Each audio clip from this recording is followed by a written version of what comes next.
وسهلا يا رمضان شهر التوبة والغفران مرحبا بك رمضان رمضان نحمده ونصلي على رسوله الكريم اما بعد فاعوذ بالله من الشيطان الرجيم بسم الله الرحمن الرحيم رب اشرح لي صدري ويسر لي امري واحلل عقدة من لساني يفقهوا قولي۔ السلام علیکم ورحمۃ اللہ وبرکاتہ۔ ناظرین، پروگرام شہر رمضان کے سلسلے میں آپ کی خدمت میں حاضر ہوں۔ گزشتہ پروگرام میں ہم نے بات کی تھی آخری عشرے پر اور اس کی خاص عبادت یعنی اعتکاف کے موضوع پر۔ آخری عشرے کی ایک اور خاص خصوصیت یہ ہے کہ اس میں ایک ایسی رات ہے جو 1000 مہینوں سے زیادہ بہتر ہے، یعنی اس رات کا عمل 1000 مہینوں کی عبادت سے زیادہ بہترین عمل ہے۔ یعنی ایک شخص اگر 1000 مہینے عبادت کرتا رہے اور دوسری طرف اس کو اگر یہ رات نصیب ہو جائے تو اس کی خوش قسمتی کے کیا کہنے، کیونکہ اس ایک رات میں وہ جو کچھ کرے گا وہ اس کی اس ساری عبادت سے زیادہ افضل ہوگا۔ قرآن مجید میں اللہ سبحانہ و تعالیٰ نے ایک پوری سورت اس رات کے بارے میں نازل فرمائی ہے، سورۃ القدر۔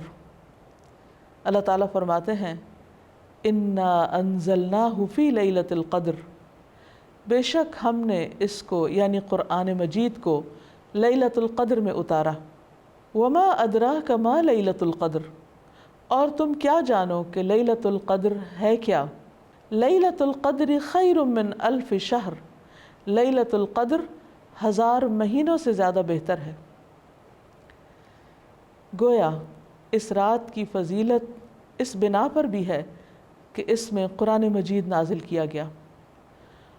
قرآن مجید سب سے عظیم ہستی کی طرف سے آیا، یعنی اللہ سبحانہ و تعالیٰ کا کلام، سب سے بہترین انسان یعنی محمد صلی اللہ علیہ وسلم پر نازل کیا گیا، سب سے بہترین مہینے رمضان میں نازل کیا گیا، سب سے بہترین رات یعنی لیلۃ القدر میں نازل کیا گیا کہ اس ایک رات کا عمل 1000 مہینوں سے زیادہ بہتر ہے۔ اور مزید یہ کہ تنزل الملائکۃ والروح فیہا، اس میں فرشتے اترتے ہیں، ملائکہ اترتے ہیں اور روح یعنی جبریل امین اترتے ہیں۔ سلام ہی حتی مطلع الفجر، یہ رات سراسر سلامتی کی رات ہے یہاں تک کہ فجر طلوع ہو جائے۔ اتنی خوبصورت رات، اتنی بہترین رات، اتنی خیر و برکت اور بھلائیوں سے معمور رات، کیا ہم اس کا انتظار نہیں کریں گے؟ کیا ہم اس کو پانے کی کوشش نہیں کریں گے اور اس کے لیے مزید طلب اور تڑپ بڑھائیں گے نہیں؟ خوش قسمت ہے وہ جو اس رات کی بھلائی پا گیا اور بدقسمت ہے وہ جو اس رات کی خیر سے محروم رہ گیا۔ اس لیے ہمیں آج سے ہی اس بات کا تہیہ کر لینا چاہیے کہ انشاءاللہ ہم آخری عشرے کی سب راتوں میں عبادت کریں گے اور پچھلے 2 عشروں کی نسبت زیادہ کریں گے تاکہ ہم اس رات میں نیک عمل کر کے اپنے نامہ اعمال کو بہتر بنا سکیں۔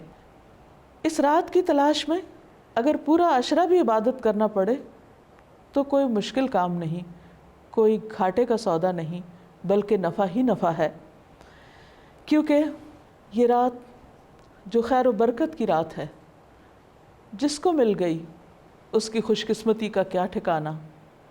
لیکن یہ خوش قسمتی اس کے لیے ہے جو اس کی طلب رکھے، اس کے لیے بھاگ دوڑ کرے، اس کے انتظار میں رہے، اس کا شوق رکھے۔ یہ رات جس میں فرشتے اترتے ہیں، اس کے بارے میں نبی صلی اللہ علیہ وسلم نے مزید وضاحت کی، فرمایا، حضرت ابو ہریرہ سے روایت ہے کہ ان الملائکۃ تلک اللیلۃ فی الارض اکثر من عدد الحصی، بلا شبہ اس رات کو زمین میں فرشتوں کی تعداد کنکریوں سے بھی زیادہ ہوتی ہے۔ اور پھر فرشتے جب اترتے ہیں تو ایک خاص قسم کا ماحول پیدا ہو جاتا ہے، ہر طرف نیکی کا دور دورہ ہوتا ہے، ایک خاص روح ہوتی ہے اس رات میں۔ اس لیے ہم سب کو اس سے بھرپور فائدہ اٹھانا ہے، کیونکہ ایک اچھا عمل 1000 ماہ کے عمل سے بہتر ہے۔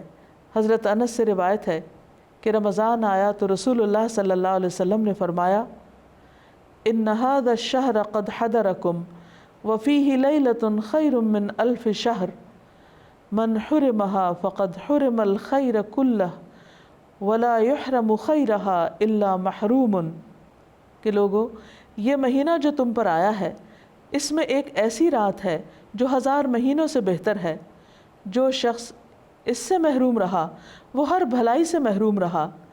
اس رات کی سعادت سے صرف بد نصیب ہی کو محروم کیا جاتا ہے، یعنی حقیقی معنوں میں بد نصیب وہ ہے جو اس رات کی عبادت سے محروم رہے، اس رات کی خیر سے محروم رہے۔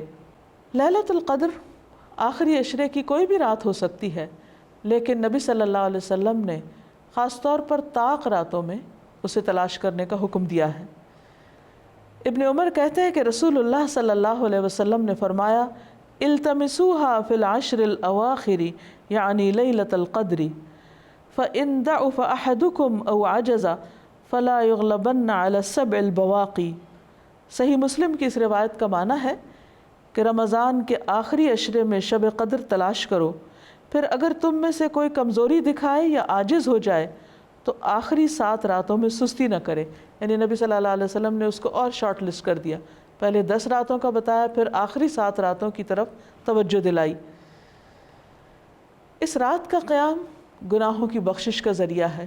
نبی صلی اللہ علیہ وسلم نے فرمایا من قام لیلۃ القدر ایمانا واحتسابا غفر له ما تقدم من ذنبه، جس نے لیلۃ القدر میں ایمان اور احتساب یعنی ثواب کی نیت سے قیام کیا، اس کے پچھلے تمام گناہ معاف کر دیے جائیں گے۔ اس سے یہ بات بھی پتہ چلتی ہے کہ اس رات کی سب سے افضل نیکی قیام کرنا ہے، یعنی اللہ تعالیٰ کے حضور کھڑے ہو کر زیادہ سے زیادہ قرآن مجید پڑھنا، یعنی نماز کی حالت میں، یا سننا ہے۔ اسی طرح اس رات میں شور ہنگامے، لڑائی جھگڑے، فضول اور لغو گفتگو سے بھی پرہیز کرنا چاہیے۔ عام طور پر ہوتا یہ ہے کہ جب لوگ مساجد میں اکٹھے ہوتے ہیں یا کچھ گھروں میں اکٹھے ہو کر اجتماعی طور پر قیام اللیل کا اہتمام کرتے ہیں تو پھر بعض اوقات تھکاوٹ ہونے کی صورت میں چائے کا دور چلتا ہے یا پھر گفتگو شروع ہو جاتی ہے، تو ہو سکتا ہے کہ وہی دعا کی قبولیت کا وقت ہو۔ اس لیے پوری رات میں انسان اپنے آپ پر خوب چیک رکھے، نظر رکھے کہ وہ عبادت کے سوا کسی اور چیز کی طرف دھیان نہ دے، اگر کوئی اور کر رہا تو اس کو بھی سمجھائے۔ اس سلسلے میں ایک حدیث ہے، عبادہ بن صامت سے مروی ہے کہ نبی صلی اللہ علیہ وسلم ہمیں شب قدر کی خبر دینے کے لیے تشریف لا رہے تھے کہ 2 مسلمان آپس میں جھگڑا کرنے لگے۔ اس پر آپ صلی اللہ علیہ وسلم نے فرمایا میں آیا تھا کہ تمہیں شب قدر بتا دوں، لیکن فلاں اور فلاں نے آپس میں جھگڑا کر لیا، پس اس کا علم اٹھا لیا گیا اور امید ہے کہ تمہارے حق میں یہی بہتر ہوگا۔ اس حدیث سے ہمیں 2 باتیں پتہ چلتی ہیں۔ ایک تو یہ کہ مسلمانوں کا باہم لڑائی جھگڑا فتنہ فساد ان کو بہت سی خیر سے محروم کر دیتا ہے۔ ایک اور حدیث کے مطابق فساد اور باہمی تعلقات کی خرابی دین کو مونڈ دینے والی ہے، یعنی دین کا صفایا کر دیتی، وہاں کوئی ایمان اور تقوی اور خیر بھلائی باقی نہیں رہتی جہاں لوگوں کے درمیان باہم تعلقات اچھے نہیں ہوتے۔ اور یہاں ہم دیکھتے ہیں کہ نبی صلی اللہ علیہ وسلم اسپیسیفکلی یہ بتانے کے لیے آئے کہ کون سی رات لیلۃ القدر ہوگی تاکہ لوگ اس میں پوری طرح عبادت کر سکیں، لیکن لڑائی جھگڑے کی وجہ سے وہ علم آپ سے اٹھا لیا گیا۔ لیکن آپ نے یہ فرمایا کہ اسی میں بھلائی ہوگی۔ اس سے ہمیں ایک اور بات بھی پتہ چلتی، اور وہ یہ کہ نبی صلی اللہ علیہ وسلم انتہا درجے کی مثبت سوچ رکھتے تھے۔ وہ ہر اس موقع پر جہاں کوئی شخص پریشان ہو کر کام چھوڑ سکتا ہے یا ڈپریشن میں جا سکتا ہے، آپ اس موقع پر بھی ہمیشہ یہی بتاتے کہ اس میں بھی بھلائی ہے، اس میں بھی خیر ہے، اور ہم اگر غور کریں تو خیر نظر بھی آتی ہے۔ وہ یہ کہ اگر ہمیں یہ پتہ ہوتا کہ فلاں ایک رات لیلۃ القدر ہے، مثلاً بعض لوگ جیسے کہتے ہیں 27ویں کی رات یا کوئی اور رات، تو پھر ہم صرف عبادت اسی رات میں کرتے۔ اب چونکہ پتہ نہیں کہ کون سی رات ہے، تو اس ایک رات کو تلاش کرنے کے لیے ہم اور بھی بہت سی راتوں میں عبادت کر لیتے ہیں، جو یقینی طور پر ثواب اور اجر کا کام ہے۔ لیلۃ القدر اگرچہ یہ نہیں پتہ چلتا کہ کون سی رات ہے، لیکن اس کی کچھ علامات ہمیں بتائی گئی ہیں۔ وہ علامات کیا ہیں؟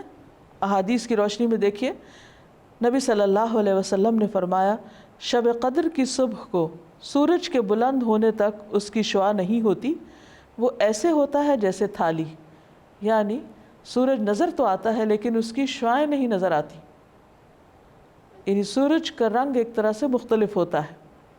ایک اور روایت میں آتا ہے، حضرت ابو ہریرہ سے روایت ہے کہ ہم نے رسول اللہ صلی اللہ علیہ وسلم کے پاس شب قدر کا ذکر کیا تو آپ نے فرمایا تم میں سے کون اسے یاد رکھتا ہے؟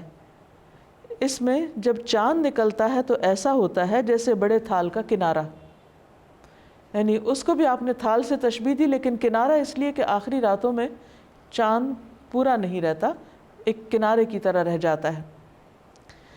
اسی طرح ابن عباس سے مروی ہے کہ رسول اللہ صلی اللہ علیہ وسلم نے فرمایا شب قدر آسان اور معتدل رات ہے جس میں نہ گرمی ہوتی ہے اور نہ سردی۔ اس صبح کا سورج اس طرح طلوع ہوتا ہے کہ اس کی سرخی مدھم ہوتی ہے، یعنی سورج کی ایک نشانی بتائی گئی، لیکن ظاہر ہے کہ وہ تو جب رات گزر جاتی ہے پھر ہی نظر آتا ہے، اس لیے اس پر نہیں رہنا چاہیے کہ فلاں رات تھی یا فلاں رات تھی، توجہ اس پہ رہنی چاہیے کہ ہمیں ہر رات سے کس طرح فائدہ اٹھانا ہے۔ ایک اور روایت میں آتا ہے، حضرت زر سے روایت ہے، انہوں نے کہا کہ میں نے ابی ابن کعب کو یہ فرماتے ہوئے سنا، ان سے کہا گیا کہ حضرت عبداللہ بن مسعود فرماتے ہیں کہ جو آدمی سارا سال قیام کرے وہ لیلۃ القدر کو پہنچ گیا۔ حضرت ابی فرمانے لگے کہ اللہ کی قسم جس کے سوا کوئی معبود نہیں، وہ شب قدر رمضان میں ہے۔ وہ یقین کے ساتھ قسم کھاتے ہیں، اللہ کی قسم بے شک میں جانتا ہوں وہ کون سی رات ہے۔ یہ وہی رات ہے جس میں اللہ کے رسول صلی اللہ علیہ وسلم نے ہمیں قیام کا حکم دیا۔ اس رات کی صبح 27 تاریخ تھی اور اس کی علامت یہ تھی کہ سورج طلوع ہوا تو اس کی سفیدی میں شعاع نہ تھی، اور یہ ہو سکتا ہے کہ اس سال 27ویں رات ہو، لیکن یہ ضروری نہیں کہ صرف 27ویں رات ہی شب قدر ہو۔ ام المومنین حضرت عائشہ کہتی ہیں کہ میں نے پوچھا اے اللہ کے رسول صلی اللہ علیہ وسلم، اگر میں شب قدر پالوں تو اس میں کیا کہوں، یعنی کون سی خاص دعا مانگوں؟ آپ نے فرمایا کہو اللہم انک عفو کریم تحب العفو فاعف عنی، اے اللہ تو معاف کرنے والا ہے، کرم فرمانے والا ہے، معاف کرنے کو پسند کرتا ہے، پس تو مجھے معاف کر دے۔ اس سے یہ پتہ چلتا ہے کہ اس رات بھی زیادہ سے زیادہ اللہ سبحانہ و تعالیٰ سے بخشش کی دعا کرنی چاہیے، معافی اور درگزر کی دعا کرنی چاہیے۔ اس کے علاوہ انسان قرآن مجید کی تلاوت کر سکتا ہے، اگر خواتین نماز نہ پڑھ سکیں تو ذکر اذکار کر سکتی ہیں، تسبیحات کر سکتی ہیں، اپنی غلطیوں کی معافی مانگ سکتے ہیں ہم سب، کیونکہ اللہ تعالیٰ بندے کی توبہ سے خوش ہوتے ہیں۔ ایک حدیث میں آتا ہے کہ نبی صلی اللہ علیہ وسلم نے فرمایا ایک آدمی گناہ کرتا ہے پھر کہتا ہے کہ اے اللہ میرا گناہ معاف کر دے، تو اللہ تعالیٰ فرماتا ہے کہ میرے بندے نے گناہ کا کام کیا اور اسے علم ہے کہ اس کا کوئی رب بھی ہے جو گناہوں کو معاف فرماتا ہے اور ان پر مواخذہ کرتا ہے، میں نے اپنے بندے کو معاف کر دیا۔ یعنی اللہ تعالیٰ اس بات سے خوش ہوتے ہیں کہ بندہ اللہ تعالیٰ سے معافی کی دعا مانگے۔ پھر اللہ تعالیٰ بخشش کا وعدہ بھی کرتے ہیں۔ رسول اللہ صلی اللہ علیہ وسلم نے فرمایا کہ شیطان نے اللہ عز و جل سے کہا مجھے تیری عزت اور جلال کی قسم، میں تیرے بندوں کو اس وقت تک گمراہ کرتا رہوں گا جب تک ان کے جسم میں روح رہے گی، یعنی جب تک وہ فوت نہیں ہو جاتے۔ اور اللہ تعالیٰ نے فرمایا مجھے اپنی عزت اور جلال کی قسم، جب تک وہ مجھ سے معافی مانگتے رہیں گے میں بھی انہیں معاف کرتا رہوں گا۔ یعنی اللہ تعالیٰ کو معاف کرنا پسند ہے، اس لیے خصوصی طور پر لیلۃ القدر میں اپنے گناہوں کی معافی مانگنی چاہیے، کیونکہ اس میں قبولیت کی گھڑیاں ہوتی ہیں۔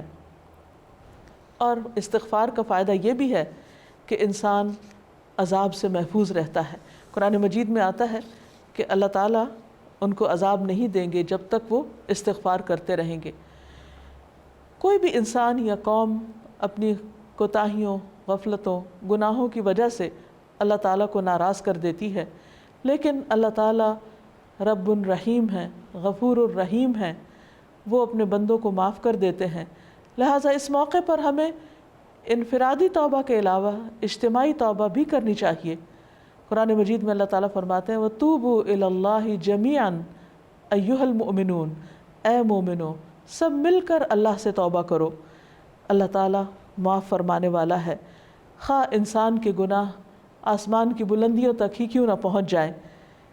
اور آپ صلی اللہ علیہ وسلم نے یہ بھی فرمایا کہ جو آدمی یہ بات پسند کرتا ہے کہ اس کا اعمال نامہ اسے خوش کر دے تو وہ کثرت سے استغفار کیا کرے۔ ایک اور روایت میں آتا ہے خوشخبری ہے اس کے لیے جو اپنے نامہ اعمال میں بکثرت استغفار پائے۔ اللہ تعالیٰ سے دعا ہے کہ اللہ تعالیٰ ہمیں یہ رات نصیب فرمائے اور ہمارے گناہوں کی بخشش فرما دے اور اپنی رحمتوں کا نزول ہم سب پر کرے۔ وآخر دعوانا ان الحمد للہ رب العالمین۔ السلام علیکم ورحمۃ اللہ شهر وبرکاتہ۔ التوبة والغفران مرحبا بك رمضان رمضان